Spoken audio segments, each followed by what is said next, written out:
On January 30th, 1861, the Episcopal Church in the United States was about to be split into two.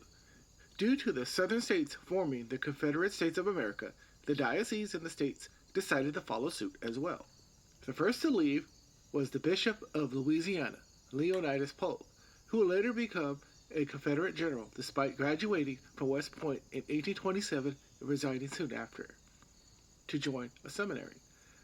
Despite being a man of God, he owned at one time over 400 slaves. On January 30th, he issued the edict stating the state of Louisiana, having by a formal ordinance through her delegates and convention assembled, withdraw herself from all further connections with the United States of America and constituted herself a separate sovereignty, has, by that act, removed our diocese from within the pale of the Protestant Episcopal Church in the United States. Bishop of Georgia, Stephen Elliott, joined with his fellow Bishop Polk and on March 23rd called for a meeting in July to discuss the formation of a Confederate Episcopalian Church of the South. Elliott, another man of the cloth, was a vehement supporter of slavery and said about it in 1855.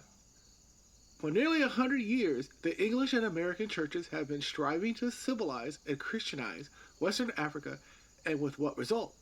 Around Sierra Leone and in the neighborhood of Cape Palmas, a few natives have been made Christians and some nations have been partially civilized.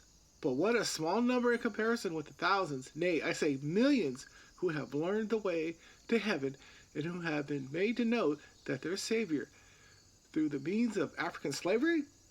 At this very moment, there are from 3 to 4 millions of Africans educating for earth and for heaven in the so vilified southern states, learning their very best lessons for a semi-barbarous people, lessons of self-control, of obedience, of perseverance, of adaptation, of means to ends, learning above all where their weakness lies and how they may acquire strength for the battle of life. These considerations satisfy me with their conditions and assure me that it is the best relation they can, for the present, be made to occupy. The meeting of the church representatives of the Confederate States took place on July 3rd in Montgomery, Alabama. Representatives from Texas, Virginia, and North Carolina did not attend because they were still part of the Union.